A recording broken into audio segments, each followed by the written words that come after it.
We are today UFC X, huge venue, a lot of fans, a lot of journalists from all around the world. When you first started in the UFC, would you have imagined that it would become that big? I've been asked that question so many times over the years, and I simply, my statement way back then was, if it can survive, because way back then, the sport was being attacked because of its vicious antics it had to it. Because the rules, they only had two basic rules: no biting, no eye gouging, no weight classes, no time periods. A lot of people thought that it was like very barbaric, very like almost like pet dogs going at it, things of that nature. The decline of civilization. But to me, I came from a sporting background. It was nothing but competition. A lot of loose rules to it, but still competition. I shake your hand before, I shake your hand after. No hard feelings for what's going on in fighting, but I knew that it would grow to a huge proportion, and still yet, there has not been a Super Bowl of events to have taken place. This sport still has room to grow. Of course, at that time there was so much backlash. I remember the New York Times, I think, that did an headline. Yes. Deficit, it's 14.95, the price of the UFC pay-per-view. Yes. Did you think it was going to die during that time? Or were you confident? Well, again, I knew it would survive, but to what level? The rules changed the sport. Anytime that you make a new rule, was it to the sport's benefit or a deficit? So, you know, the sport has continued to thrive, conform better for pay-per-view, things of that nature. It's, as I stated earlier, there's still much more room for it to grow and for it to be an even bigger extravaganza. Your first fight was in UFC 4. How did you discover the UFC? Did you watch the first one? No. Again, pay-per-views were not as prevalent way back then as they are today. Way back then, in order for you to watch a pay-per-view event, you had to go to a major metropolitan area in or around your state or province. Today, you can watch a pay-per-view from your cell phone. Cell phones back then were not as evolved as they are today. So again, the sport has evolved the same way that all of this technology has evolved. Who knows how the sport will be viewed in the next 5 or 10 years, you know? We may all have a chip in our head that we're just go tweak, tweak, tweak, and I watch it right now, okay? Yeah. So what you did discover, your first feeling was what? I have to try that, man. I have to do it? When I first saw it, it sort of shocked me that a competition like this was being allowed. And then as I watched it, I'm thinking, this again, to me, I looked upon it as a challenge. Can I get to you before you get to me? And knowing that there's only two basic rules: no biting, no eye gouging. That's it.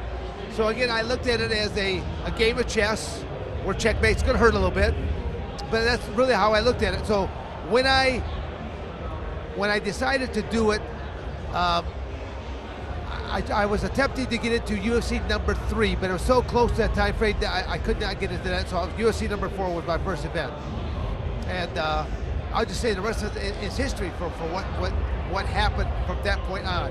I was, even for number 4, all I was a last-minute fill-in. I didn't have much time to train. I only trained for 5 days, an hour and a half a day, and I climbed into the octagon cage. How many of these current fighters, they want a training camp of 6 or 8 months? They want to know who their opponent is. Way back then, you did not know who your opponent was. Oh, you're not fighting one opponent tonight, you're fighting 3 opponents in the same 2-hour pay-per-view. So what I would like to see, or throw it out as a question, is how many of today's competitors,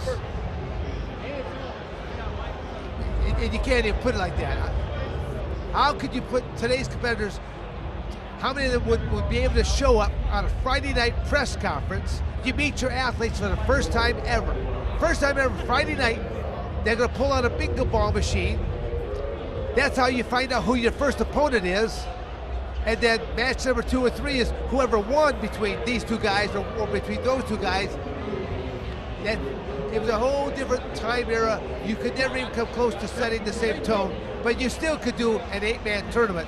And I think that is something that they should think about doing over the course of several months, because they won't allow you to do those multiple matches in one day. But if you did, say, one show this month, wait 2 months, do leg number 2, do 2 months, do leg number 3.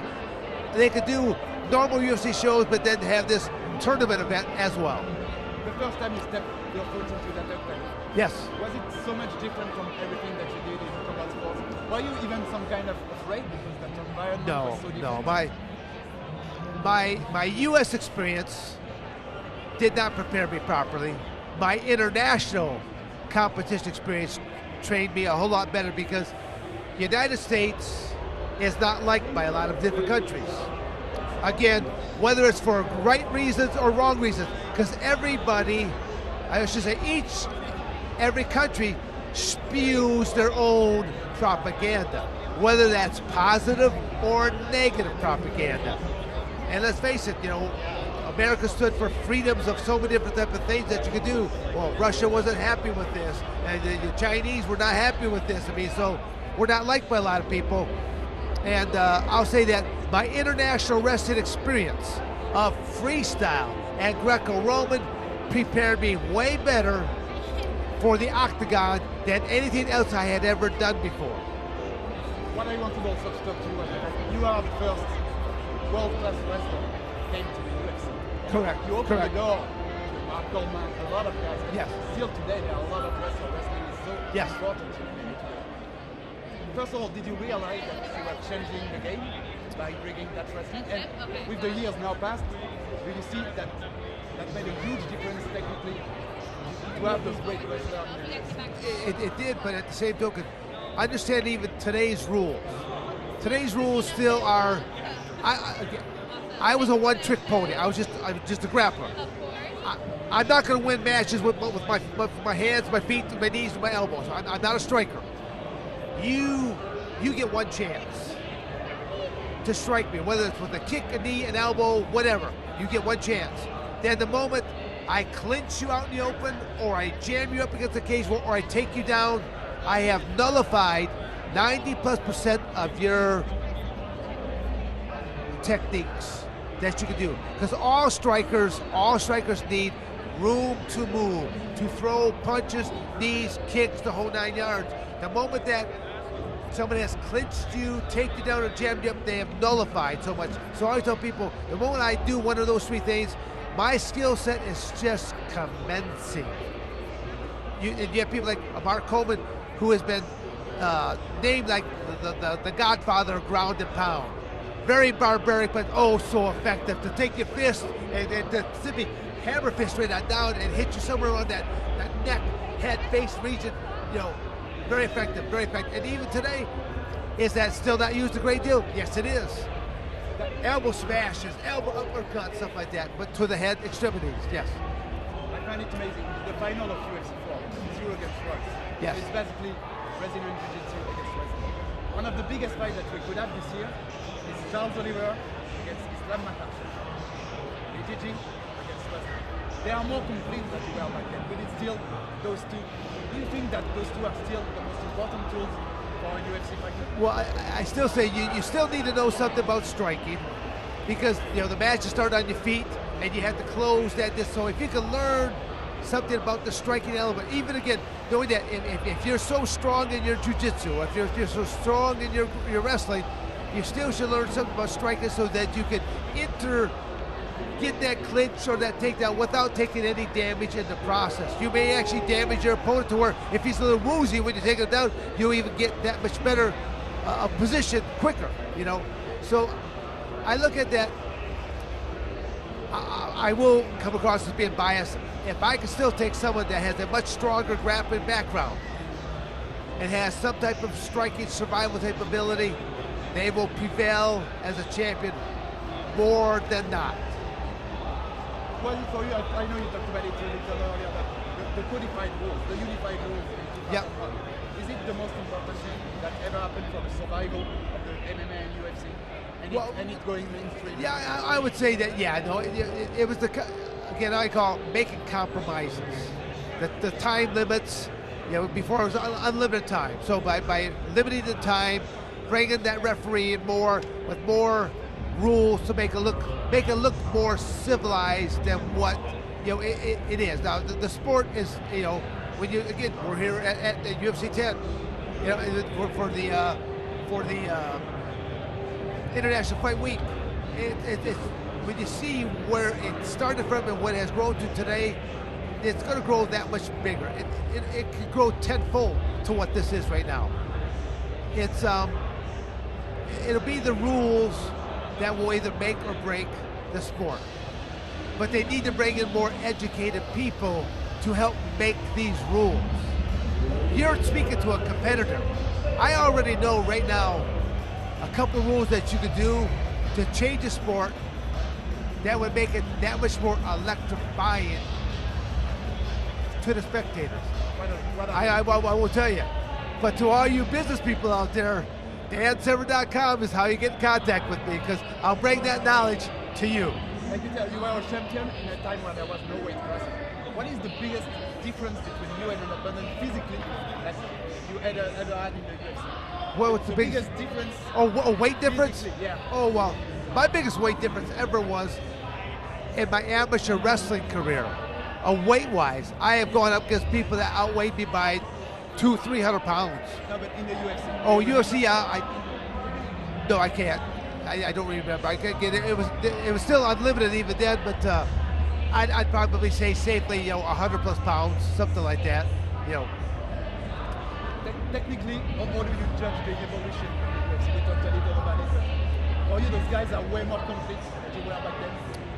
No, you get, yes, the champions today get way more complete because you got strikers that can grapple with some of the best of the grapplers, and you got grapplers that can strike with some of the best of the strikers. So you do have a much more complete athlete. The fact that they added women's MMA portion to it, because it wasn't until 2000, I don't know, somewhere, yeah, that the women's came into the sport, and even Dana White had to eat his words at that point in time, because he was saying at one point, there will never be women. The moment you said those words, like going, oh, you're about to have to use some mouthwash because you're going to eat those words. Because women, same way with women boxing. It didn't exist for a long time, but then women boxing came in about. And then women's MMA. And a lot of times, the women's MMA competitors, they're way more vicious matches than watching the men. Yes. We have that event in Paris in September 3. How great is it for you to see that the UFC, when you were fighting, it was mostly in the US and not in every state, it was banned pretty much everywhere. In France, it was banned until 2 years ago. How great is it to see that it's taking over the world? Oh, I love it. The fact that there are more pay-per-views taking place from all these other countries. I think it's really important just to move it around, because if you keep it in just one area all the time, it grows stale. And the same people, they kind of take it for granted, but when you can move this around to all these other countries and share it, and now the fans that have been watching it for all these years get a chance to either interact with some of these other legends or current fighters or legends of the sport, it means a great deal to them. In that Paris event, the main event will be our heavyweight Cyril Gab that fought for the title in Denmark. Okay. Just wanted to know if you know him, if you know his style, and no, what do you think about him? No, again, as we were talking a little bit before off the air, I just never really watched a lot of the UFC when I was even competing into it. And I just don't watch a lot of it now, only because I just don't watch a lot of television. I like to watch a token match here or there, but the life I've carved out for myself, I love what I do, and I always tell people, once I become really, really old, like maybe when I'm around 124, 125, I'll watch more TV then. But for right now, no, I'm too busy living life and enjoying it. And my last time, do you have an opinion on who's the greatest of all time? No. I mean, you said it perfectly just then. Each year, or every couple of years, however y'all look at it, there's a new crop of champions that are coming up.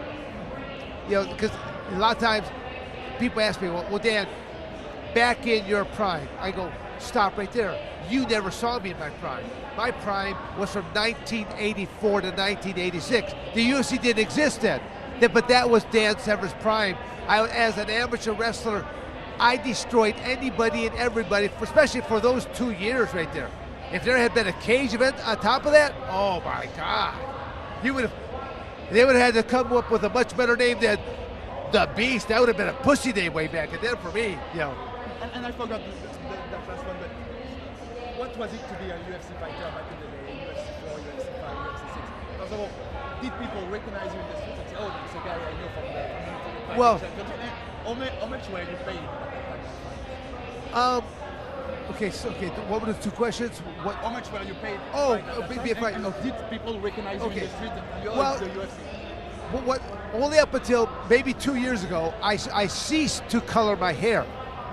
I've been coloring my hair through all of the UFCs. My hair is white. It's always been white. I colored my hair, the eyebrows, the mustache.